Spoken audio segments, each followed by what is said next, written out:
Or you can just do 686 times pi divided by 180.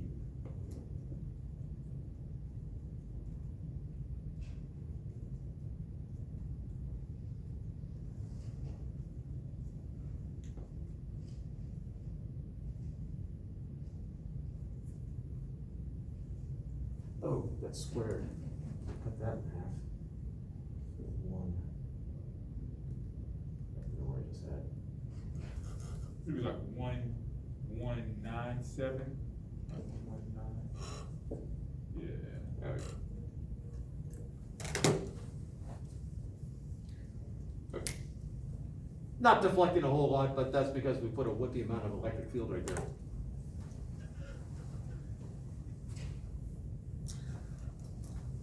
Any questions?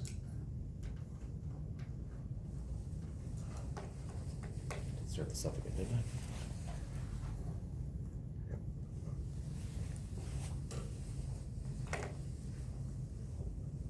All right. Another miscellaneous topic. Also bringing back some just absolutely spectacular memories from first semester.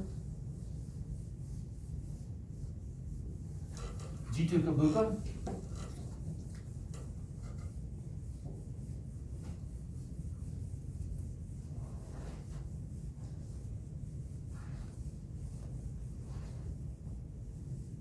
So who's G2 Kabuka and why do I bring him up in physics class?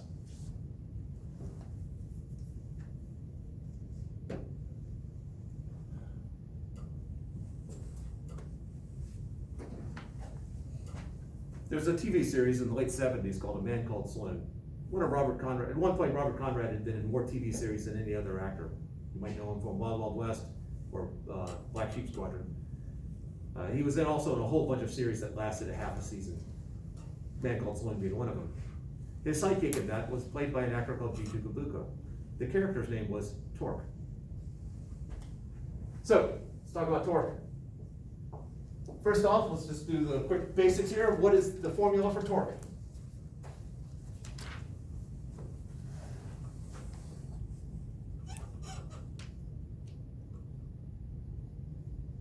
Or what's involved in it if you can't give me the exact formula?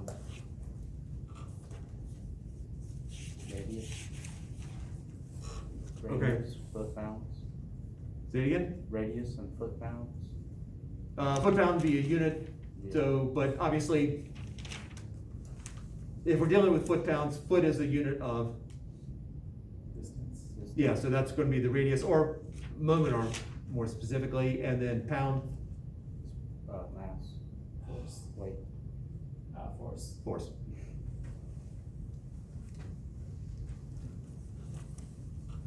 So it involves the force and it involves the sort of the distance or a vector, radial vector from, or moment arm, from the axis of rotation to where the force is applied. The two critical things, if you think about closing a door, I said three. The three critical things when I'm closing the door are, I need to apply a force, which means magnitude and direction both matter. And where I apply the force matters if I'm trying to close the door. Because I can apply all the force I want at the hinge and it's not going to be particularly effective. I can apply all the force I want right on the edge of the door and that's not going to be particularly effective. So we do have to take into account where the force is applied, the direction of the force. And that's summed up in the formula R cross F. Where that's the force that's applied, and this is the moment arm, the radial vector from the axis of rotation. So it's a vector from axis of rotation to where the force is applied.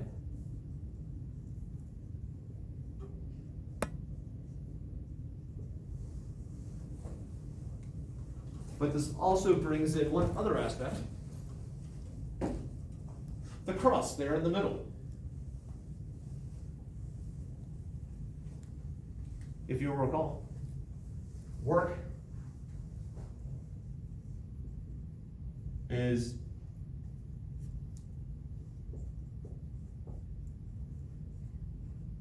how I'll go ahead and do the calculus version of it. Work has a dot product in it, torque has a cross product in it. So what's the difference between dot and cross products? Parallel and perpendicular. Which one's parallel, which one's perpendicular? Perpendicular is product. And if you need the reminder, the cross basically are two perpendicular line segments. Not the way I drew it right there, but the way textbooks generally present it. All right, so now, let's take our electric dipole. I got a negative charge here, I got a positive charge here. Pretty sure we covered electric dipoles last time. All right, got a quick nod there. The electric dipole moment, vector P, in which direction, given the way I've written it right here, in which direction is the electric dipole moment? To the bottom left. That would be the directions of the electric force. What'd you say, Colin? Bottom left. Or just going to the electron. From positive to negative? Yeah. Or the other way. I hope I didn't say it positive to negative. It's the electric dipole moment is from the negative to positive. Yeah.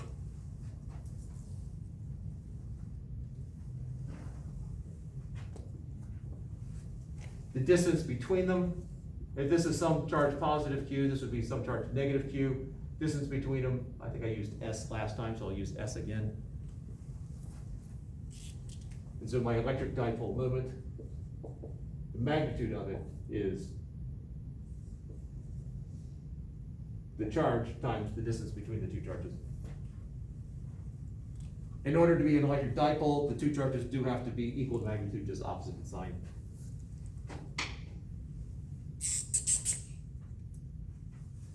And I'm gonna bathe this thing in an electric field.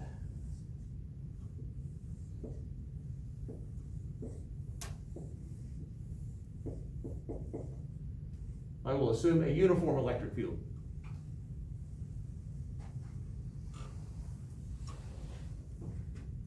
So if I get a positive charge here in this electric field, which way is the positive charge going to be forced? All right, so one finger in the right direction. It's a groundswell. I got three people all pointing in the same direction.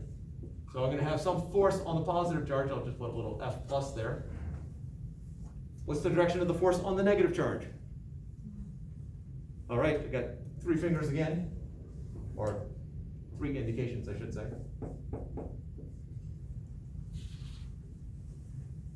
Now, these things are going to be pulled in opposite directions here. They're a dipole, so they'll actually stay together as they turn. So that they will turn together, and they're pivoting about some central point between them. Where this distance here is this, what I'll call R plus, the magnitude of which is just half of S, S over 2.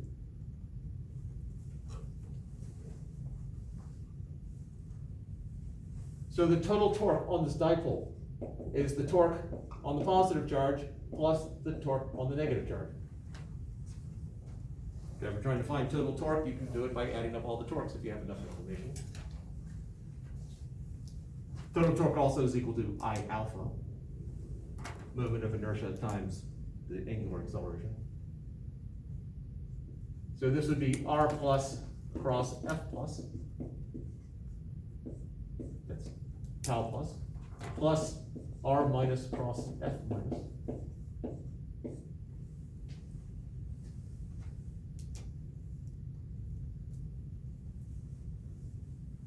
So now we're getting into R cross F, as Cage said, gauge.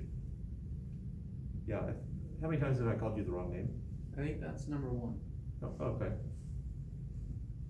Then I've thought the wrong name several times. Apologies.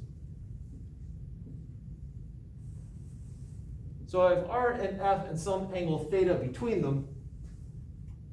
Since I care about the perpendicular components, as Gage said, this part right here is just, if I'm breaking up my moment arm here, that would just be R sine of theta. And so this will be R F sine of theta. assuming that, well, I got some pivot point here, assuming that this angle here is theta.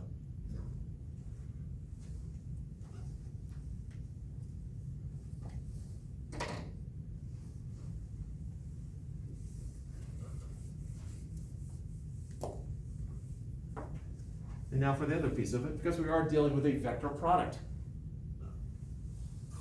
If I have R cross F, given this scenario right here, which comes from that scenario, what is the direction of the cross product? It is a vector. End of the board, How'd you get that? right handle. So in dealing with the cross product, one way that, there's a matrix way of dealing with it, but the quick and dirty, you put your hand in the direction of the first vector, your right hand, in the direction of the first vector so that your fingers bend towards the second vector. So R cross F, and your thumb points in the direction of the cross product. If you are incredibly bendy and your thumb can point back at you, that does not change the direction of the cross product. This is just a quick and dirty trick. It is not meant to be establishing law based upon how well your fingers move. So let's establish a convention here. So I got J hat.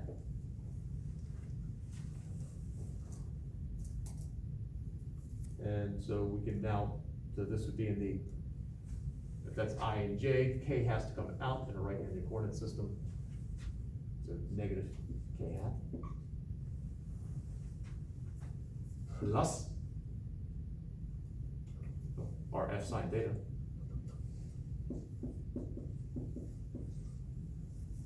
And what's the direction of R negative, F negative? R negative being that vector, that's R negative, and F going off to the left.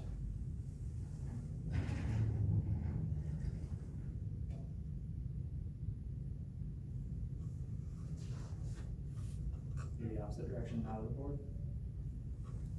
And how'd you get that? It's the same thing, R cross F. When you're doing the right hand rule, they need to be tail to tail. R negative is going in that direction, F is going in that direction. F negative. R cross F into the board. Definitely not from there where you think, like, assume you were thinking R cross F. Yeah. Is that where you're going? Yeah. And I think Faith, couldn't tell from, but it looked like you were also pointing away. Yeah, they need to be tail to tail when you do it. Yeah. And also the angle, that angle is the angle between them when they're tail to tail. Yeah. Negative K hat. That's convenient. If it were the positive K hat, then there'd be no torque at all. There'd be no twisting, and I think we can clearly say if I've got some stiff rod like this and I pull it like that, it will rotate.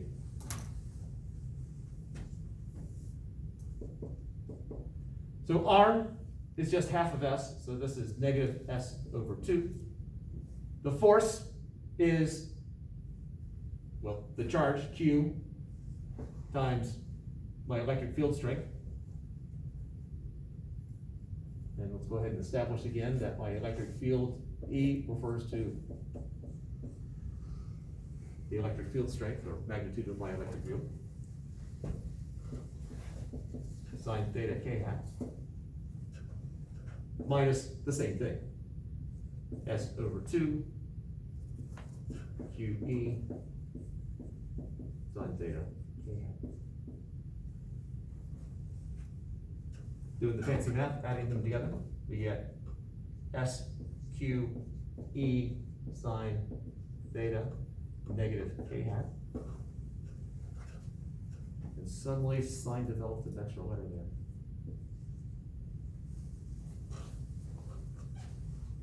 All of that, mainly to bring it back to stuff that we've done already. S times Q is the magnitude of my electric dipole moment, P. So I'll end up having negative P E sine theta K hat. Well, I got magnitude of two vectors and a sine theta, that's just a cross product right there. And if I think about the fact that I have P in the same direction as R plus, this is just P cross E. So the torque on this electric dipole moment is going to be the torque on this dipole is the dipole moment cross product with the electric field.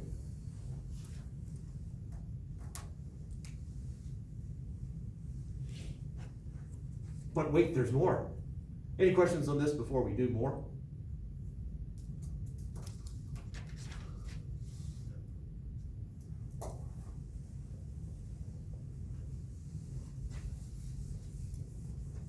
So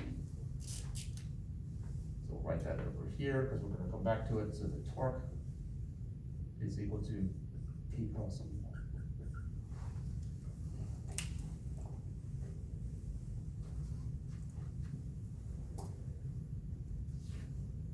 So if I have this, I have this electric dipole and I expose it to an electric field and it starts to move. Since electric force is a conservative force, what does it tell you about the potential energy as this thing rotates?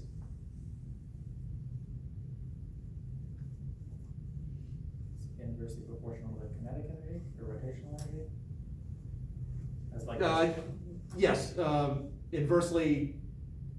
proportional, as one goes up, the other goes down. Yeah, inversely generally requires the product is a constant as opposed to the sum is a constant.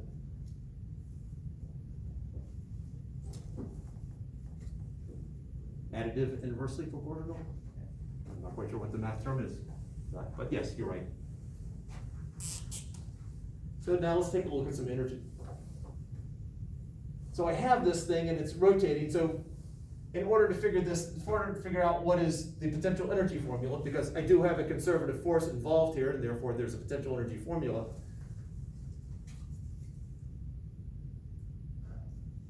Let's think back to the work energy relationships. And testing your memories here, what is the total work equal to?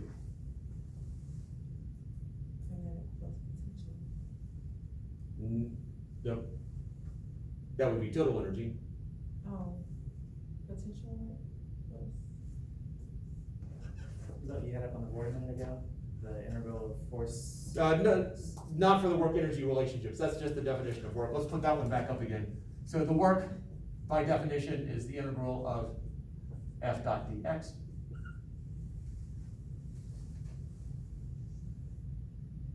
If that's the total work, that's the total force. Well, what the heck? Let's just run through it. It's an easy enough derivation with calculus.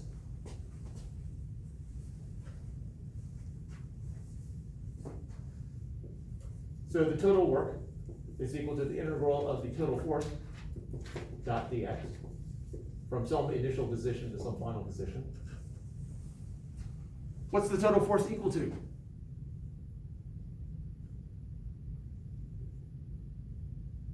Newton's second law. Mass times acceleration. Yep. So this is the integral of mass times acceleration dot dx. Now, what is acceleration? The math definition of acceleration.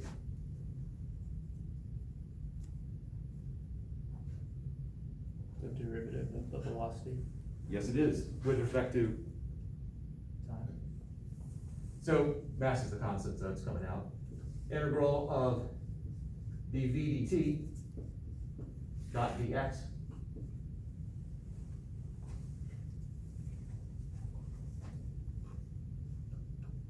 And so that's mass times, I'm just gonna move the dt over, so that's dv dot dx dt.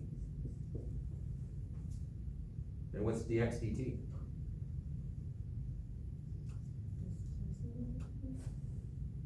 Displacement over time? If you change the displacement over time, it'd be the slope of the position time graph. Velocity. It is indeed velocity. So this just becomes mass times the integral of v dot dv.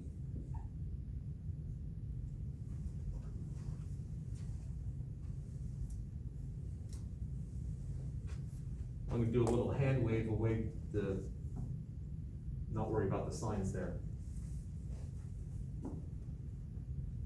So this is just basically a massive integral of VdV from some initial speed to some final speed. And what's the integral of VdV?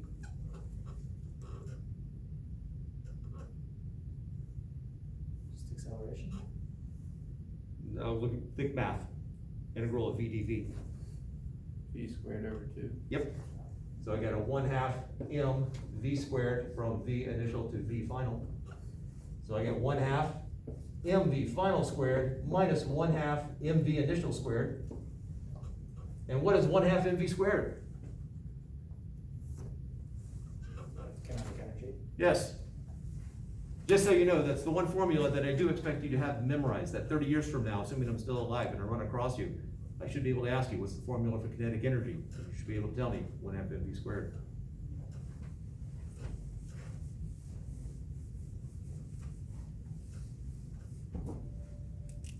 So this is K final minus K initial, otherwise known as delta K.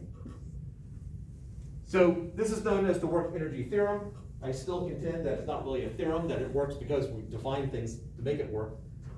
But we have the total work is equal to the change in kinetic energy. You did the Atwood's machine lab, and it's been a while since I've done it here, so those who did not have me might have done Atwood's machine. It's basically a test of this. A test of it, you know, it's a physics lab. What are the chances that it actually works?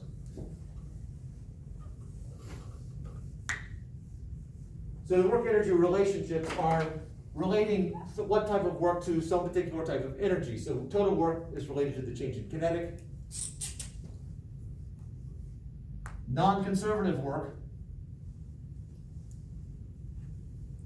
What does non-conservative mean? Conservative. Thing doesn't maintain What is not maintained? energy. Right, so energy is not conserved, so work non-conservative is equal to the change in energy. And then the conservative work would be equal to the negative change in potential energy. And that third one is how we're actually going to derive the potential energy formula. I'm gonna need to set this up